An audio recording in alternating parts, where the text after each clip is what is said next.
बहुत समय पहले एक छोटे से गांव में अनन्या नाम की एक प्यारी बच्ची रहती थी। अनन्या बहुत ही जिज्ञासु और कल्पनाशील थी। उसे अपनी खिलौनों के साथ खेलना बहुत पसंद था। वह अक्सर सोचती थी कि अगर उसके खिलौने सजीव हो जाते तो कितना मजा आता एक दिन। अनन्या ने गांव में एक नई खिलौने की दुकान के बारे में सुना। यह दुकान बहुत ही अनोखी और अद्भुत थी। वहां के खिलौने सजीव हो सकते थे। अनन्या ने अपने माता पिता से विनती की कि वे उसे उस दुकान पर ले जाएं। उसके माता पिता ने उसकी इच्छा पूरी की और वे सभी उस दुकान पर गए। दुकान में प्रवेश करते ही अनन्या की आंखें चमक उठीं। वहां तरह तरह के अद्भुत खिलौने थे। अचानक दुकान के मालिक ने उसे एक जादुई खिलौना दिखाया। वह खिलौना एक छोटी गुड़िया थी जिसका नाम था परी।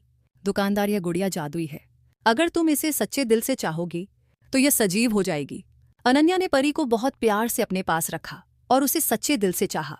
कुछ ही समय बाद परी सजीव हो गई और उसने अनन्या से बात करना शुरू किया। अनन्या बहुत खुश हुई और उसने परी से दोस्ती कर ली। परी, धन्यवाद अनन्या, तुम्हारे प्यार ने मुझे सजीव बना दिया। अब हम दोनों मिलकर अद्भुत रोमांचक यात्रा पर चलेंगे।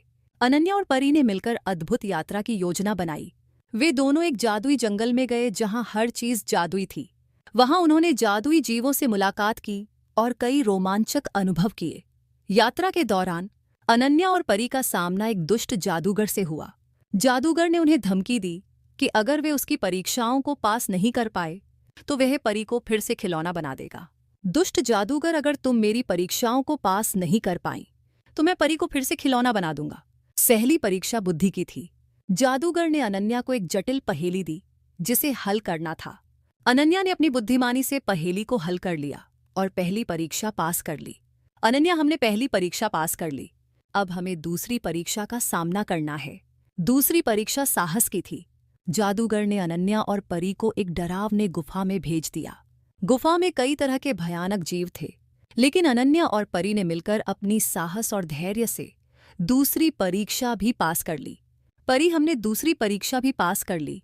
अब हमें अंतिम परीक्षा का सामना करना है। तीसरी और अंतिम परीक्षा प्रेम की थी। जादूगर ने अनन्या को एक कठिन निर्णय लेने के लिए कहा, जहां उसे अपने खिलौनों और परी के बीच चयन करना था। अनन्या ने अपने सच्चे प्रेम का परिचय देते हुए परी को चुना और उसकी रक्षा की। अनन्या, मैं हमेशा अपनी सच्ची दोस्त की मदद करूंगी और उसे कभी नहीं छोड़ूंगी।